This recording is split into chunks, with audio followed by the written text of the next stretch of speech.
ప్రపంచంలో ప్రతి మూడో వ్యక్తి ఐదర్ ఇండియా లేదా చైనా నుంచే వచ్చాడంటే స్ట్రేంజ్ గా అనిపిస్తుంది. Just 2 countries but almost 1/3 of the world's population. అసలు ఇది ఎలా జరిగింది? ఇది సింప్లీ హై బర్త్ రేట్స్ వల్లనా ఆర్ గవర్నమెంట్ పాలసీస్ కారణమా, లేక దీనికంటే చాలా డీపర్ రీజన్స్ ఉన్నాయి? ఫ్యాక్ట్ ఏంటంటే ఇండియా అలానే చైనా ఒక్కసారిగా ఇలా పాపులేస్ అవ్వలేదు. The story goes back thousands of years. Rivers, fertile land, climate, food systems, culture, history ఇవన్నీ స్లోలీ ఓవర్ సెంచరీస్ కలిసి పనిచేశాయి. మోడర్న్ మెడిసిన్ రాకముందే, ఇండస్ట్రీస్ డెవలప్ అవ్వకముందే, ఈవెన్ చాలా కంట్రీస్ ఎగ్జిస్ట్ అవ్వకముందే ఈ రీజన్స్ ఆల్రెడీ హ్యూజ్ పాపులేషన్స్ ని సపోర్ట్ చేస్తున్నాయి. ఈ డాక్యుమెంటరీలో మనం నెంబర్స్ లేదా చార్ట్స్ దగ్గర ఆగిపోం. Will try to understand the bigger picture. Geography ఎలా ఆపర్చునిటీ క్రియేట్ చేసిందో, అగ్రికల్చర్ ఎలా లైఫ్ ని సస్టైన్ చేసిందో, కల్చర్ ఎలా ఫ్యామిలీ సైజ్ ని షేప్ చేసిందో, అండ్ హిస్టరీ ఇండియా అండ్ చైనాకి ఎలా మ్యాసివ్ డెమోగ్రఫిక్ హెడ్ స్టార్ట్ ఇచ్చిందో ప్రతిదీ వెతికి బయటకు తీద్దాం. So this is not just story about population, this is a story about civilization itself. Chapter 1, history, time and ancient civilizations. Bharatadesham అలానే China కలిపి ప్రపంచ జనాభాలో దాదాపు 1/3 కలిగి ఉన్నాయి. ఇవి ప్రస్తుతం ప్రపంచంలోని most populous countries. Strictly speaking ఇవి మిగతా దేశాలన్నింటి కలిపిన జనాభా కంటే ఎక్కువ కాకపోయినా వాటి డెమోగ్రఫిక్ వెయిట్ అంటే ఓవరాల్ పాపులేషన్ అంత పెద్దది కాబట్టి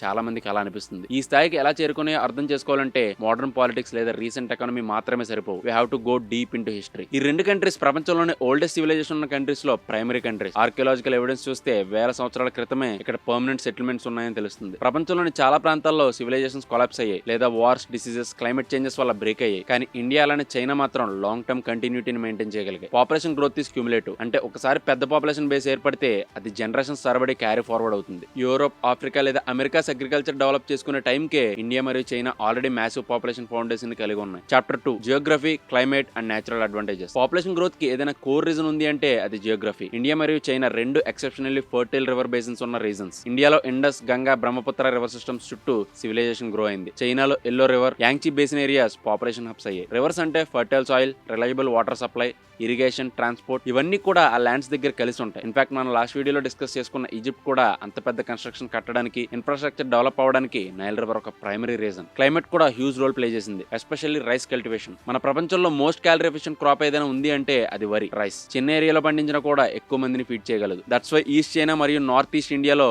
extremely high population density develop అయింది. చాలా కొన్ని రీజన్స్ కి మాత్రమే ఇలాంటి పర్ఫెక్ట్ కాంబినేషన్ కుదురుతుంది. Chapter 3, agriculture, food systems and population expansion. India అలానే చైనాలో అగ్రికల్చరల్ సిస్టమ్స్ కేవలం ఫర్టైల్ గానే కాకుండా సెంచరీస్ పాటు హైలీ ప్రొడక్టివ్ గా ఎవాల్వ్ అయ్యాయి. ఫార్మర్స్ తక్కువ ల్యాండ్ నుంచే మాక్సిమం అవుట్పుట్ తీసుకునే టెక్నిక్స్ ని డెవలప్ చేశారు. ట్రెడిషనల్ ఫార్మింగ్ అనేది లేబర్ ఇంటెన్సివ్, మెషిన్స్ లేకుండా పూర్తిగా హ్యూమన్ లేబర్ మీద డిపెండ్ అవుతుంది. ఇలాంటి వ్యవస్థల్లో లార్జ్ ఫ్యామిలీస్ అనేవి ఎకనామిక్ అసెట్ లాంటివి. పిల్లలు చిన్న వయసు నుంచే ఫార్మ్ వర్క్ లో కంట్రిబ్యూట్ చేస్తారు. దీంతో ఒక రీఇన్ఫోర్సింగ్ సైకిల్ ఏర్పడింది. More people, more intensive farming, more food, even more people ని సపోర్ట్ చేయగలగడం. సింపుల్ గా చెప్తా చూడండి, ఎక్కువ మంది జనం ఉంటే ఎక్కువగా పంట పండించవచ్చు. ఎక్కువ పంట పండితే ఎక్కువ ఫుడ్ ఉంటుంది. ఎక్కువ ఫుడ్ ఉంటే ఎక్కువ మంది దాన్ని తినొచ్చు. అంటే ఇండైరెక్ట్ గా ఎక్కువ మందిని పోషించవచ్చు. తెలియకుండానే ఈ సైకిల్ సెంచరీస్ పాటు నెమ్మదిగా కానీ కంటిన్యూస్ గా పాపులేషన్ ని పెంచుతూ వచ్చింది. Chapter 4, culture, society and family structure. Culture కూడా చాలా ముఖ్యమైన అంశం. ఇండియాలోనే China societies historically large families కి ఎక్కువ వాల్యూ ఇచ్చేవి. ఎక్కువ పిల్లలంటే economic security, social status, old age support అని నమ్మేవారు. ఇది మీకు తెలిసిందే, కానీ ఇప్పుడు కొంచెం మారింది. చాలా ప్లేసెస్ లో స్టిల్ ఇది కొనసాగుతుంది. Early marriages. అప్పట్లో ఈ తొందరగా పెళ్లి చేయడం అనే కాన్సెప్ట్ చాలా కామన్ గా ఉండేది, ముఖ్యంగా మహిళలకి. దీనివల్ల రిప్రొడక్టివ్ ఇయర్స్ ఎక్కువయ్యాయి. 15-16 సంవత్సరాలకే పెళ్లి చేసేవారు. కాబట్టి వాళ్ళకి 29-30 వచ్చే వరకు కూడా పిల్లలకి అనేవారు. ఇన్ని సంవత్సరాలు కాబట్టి ప్రతి ఫ్యామిలీకి 5 నుండి 6 మంది పిల్లలు ఉండేవారు. అండ్ అప్పట్లో వాళ్ళకి సెక్స్ ఎడ్యుకేషన్ మీద అవగాహన తక్కువగా ఉండడం కూడా ఒక కారణమే. వేరే సొసైటీస్ లో కూడా ఇలాంటి వాల్యూస్ ఉన్నప్పటికీ ఇండియా అండ్ చైనాలో స్కేల్ చాలా పెద్దది కావడంతో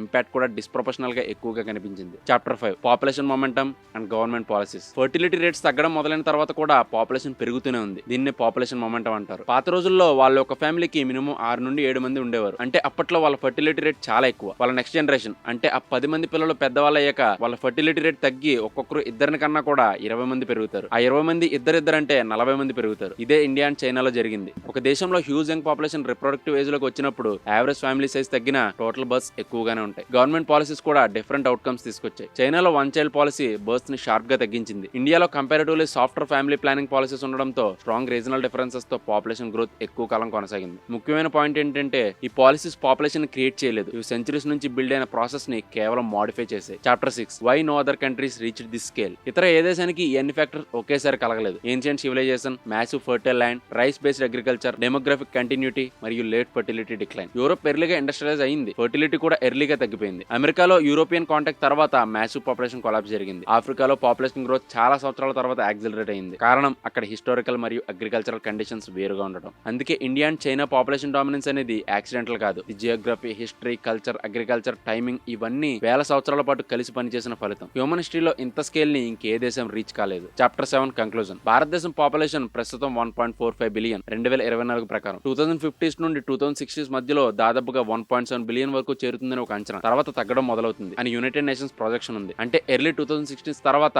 పాపులేషన్ డిక్లైన్ కనిపించవచ్చు. ఈ పాపులేషన్ గ్రోత్ కి చాలా ఫ్యాక్టర్స్ హెల్ప్ చేశాయి అండ్ అది క్యుములేటివ్ కాబట్టి అలా పెరుగుతూ పోయింది. వీడియో నచ్చితే ఒక లైక్ చేయండి అండ్ ఇలాంటి వీడియోస్ కోసం డూ సబ్స్క్రైబ్.